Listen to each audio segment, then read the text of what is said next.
Hello दोस्तों, पिछले video में हमने जाना नॉमिनल सेंटेंस के बारे में कि नॉमिनल सेंटेंस हम तीनों ज़मानों में बना सकते हैं, यानी प्रेजेंट में भी बना सकते हैं, पास्ट में भी बना सकते हैं और इसी तरह फ्यूचर में भी बना सकते हैं। आज हम जानेंगे वर्बल सेंटेंस के बारे में कि वर्बल सेंटेंस में जो हम टेंस का इस्तेमाल करेंगे, यानी जो हम सेंटेंस बनाएंगे वो कितने प्रकार के होंगे, वो कितने तरह के हमारे सेंटेंसेस बनेंगे। तो चलिए जानते हैं और शुरू करते हैं आज का सिलसिला। लेकिन उससे पहले अगर आप इस चैनल पर नए हैं और आपने अभी तक इस चैनल को सब्सक्राइब नहीं किया है तो जल्दी से सब्सक्राइब कर लीजिए और बेल आइकन पर ज़रूर क्लिक कीजिए ताकि आने वाले हर वीडियो आप तक ज़रूर पहुँचे। तो चलिए स्टार्ट करते हैं। देखिए, ज़माना तीन तरह का होता है जैसा कि आपको बताया गया था। अब उन तीनों ज़मानों के यानी प्रेजेंट, पास्ट और फ्यूचर के चार चार किस्में निकलेंगी, यानी चार चार टाइप्स निकलेंगी। वो चार चार टाइप्स क्या होंगी ये हैं। पहला है इंडेफिनेट, दूसरा है कॉन्टिन्यूअस, तीसरा है परफेक्ट और चौथा है परफेक्ट कॉन्टिन्यूअस। यानी ये जो चार किस्में निकली, इन चार किस्मों के फिर सेंटेंस बनाने के एतबार से चार चार किस्में निकलेंगी। यानी जो भी सेंटेंस हम बनाएंगे वो चार तरह से हमारा सेंटेंस बनेगा। पहली किस्म जो होगी हमारी वो होगी पॉजिटिव, दूसरी नेगेटिव, तीसरी इंटरोगेटिव और चौथी किस्म होगी हमारी इंटरोगेटिव नेगेटिव। तो चलिए अब जानते हैं सबसे पहले प्रेजेंट इंडेफिनेट के बारे में कि प्रेजेंट इंडेफिनेट क्या है। प्रेजेंट इंडेफिनेट कहते हैं वो काम जो हम डेली रूटीन के तौर पर करते हैं, यानी जो काम हम डेली करते हैं, आदतन काम करते हैं, रोज़मर्रा की ज़िंदगी में हम वो काम करते हैं, उसको इंग्लिश में बताने के लिए, उसको एक्सप्रेस करने के लिए प्रेजेंट इंडेफिनेट का टेंस इस्तेमाल किया जाता है। मसलन फॉर एग्ज़ाम्पल आप ये ले लीजिए, फैसल पढ़ाई करता है।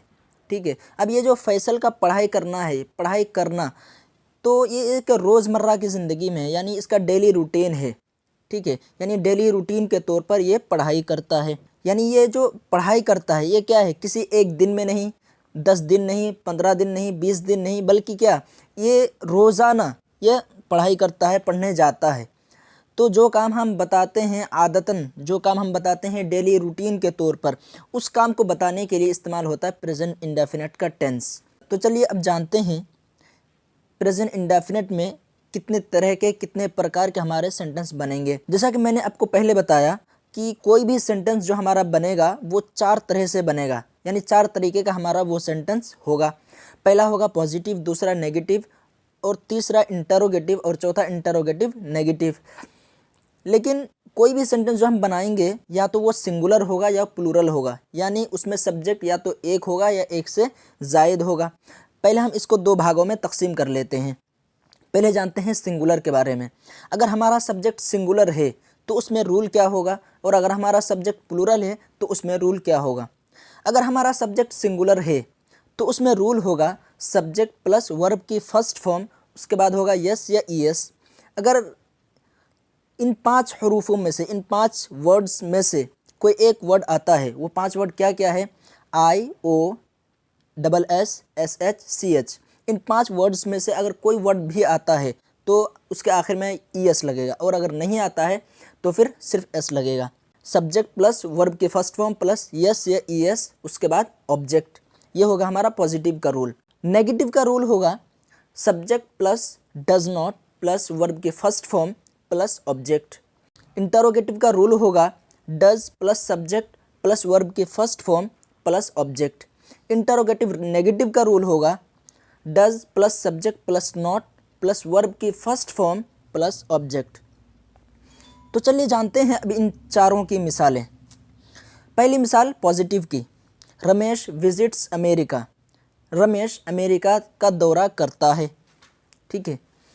दूसरी मिसाल है Faisal does not work hard. Faisal मेहनत नहीं करता है।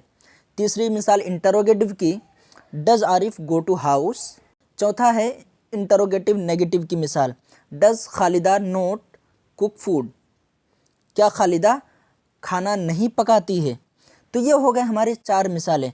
पहली मिसाल जो पॉजिटिव की बताई वो है रमेश विजिट्स अमेरिका। इसमें देखें क्या है, रमेश सब्जेक्ट है, विजिट में आखिरी जो वर्ड है, आखिरी जो लेटर है वो टी है, यानी उन पांच वर्ड्स में से कोई भी वर्ड नहीं है, तो इसलिए यहाँ एस का इस्तेमाल हुआ। ठीक है, तो क्या है, सब्जेक्ट है, वर्ब की फर्स्ट फॉर्म है प्लस ऑब्जेक्ट है, ठीक है। और दूसरी मिसाल नेगेटिव में, Faisal does not work hard, Faisal मेहनत नहीं करता है। तो सबसे पहले क्या है, सब्जेक्ट है, डज नॉट है, उसके बाद वर्ब की फर्स्ट फॉर्म है, उसके बाद ऑब्जेक्ट है। तीसरी मिसाल क्या है, इंटरोगेटिव की, इसमें क्या है, does Arif go to house, इसमें क्या है, सबसे पहले डज है, उसके बाद सब्जेक्ट है, उसके बाद वर्ब की फर्स्ट फॉर्म, उसके बाद ऑब्जेक्ट है।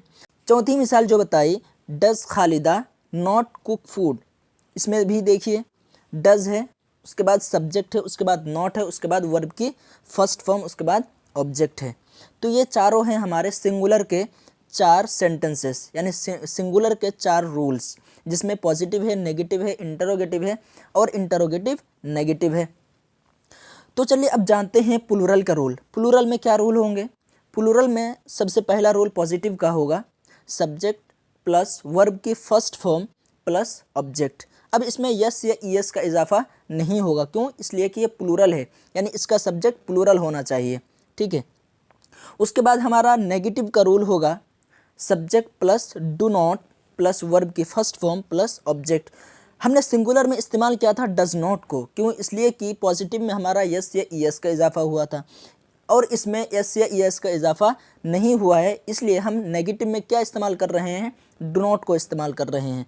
तो हमारा होगा subject plus do not plus verb की first form plus object. Interrogative का रूल होगा, do plus subject plus verb की फर्स्ट फॉर्म प्लस ऑब्जेक्ट। उसके बाद इंटरोगेटिव नेगेटिव का रूल होगा, do plus subject plus not plus verb की first form plus object. तो चलिए जानते हैं अभी इन चारों की मिसालें। फर्स्ट एग्जाम्पल पॉजिटिव की है, Rashid and Mahmood read newspaper. इसमें देखें सब्जेक्ट हमारा क्या है, प्लूरल है, राशिद एंड महमूद एक से ज़ायद है। तो ये पॉजिटिव की मिसाल है, सब्जेक्ट प्लस वर्ब की फर्स्ट फॉर्म प्लस ऑब्जेक्ट, ठीक है। Rashid and Mahmood read newspaper, Rashid और महमूद न्यूज़पेपर पढ़ते हैं, अखबार पढ़ते हैं। दूसरी मिसाल नेगेटिव की है, Rashid and Mahmood do not read newspaper, Rashid और महमूद पेपर नहीं पढ़ते हैं। तीसरी मिसाल इंटरोगेटिव की है, do Aman and Farid purchase books, क्या अमन और फरीद किताबें ख़रीदते हैं। चौथी मिसाल आपकी है, do Aman and Farid not purchase books, क्या अमन और फरीद किताबें नहीं ख़रीदते हैं।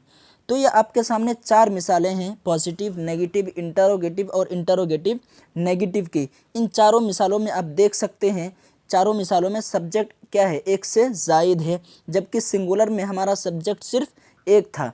आई होप ये कॉन्सेप्ट आपको समझ में आया होगा। Thank you so much for watching the video.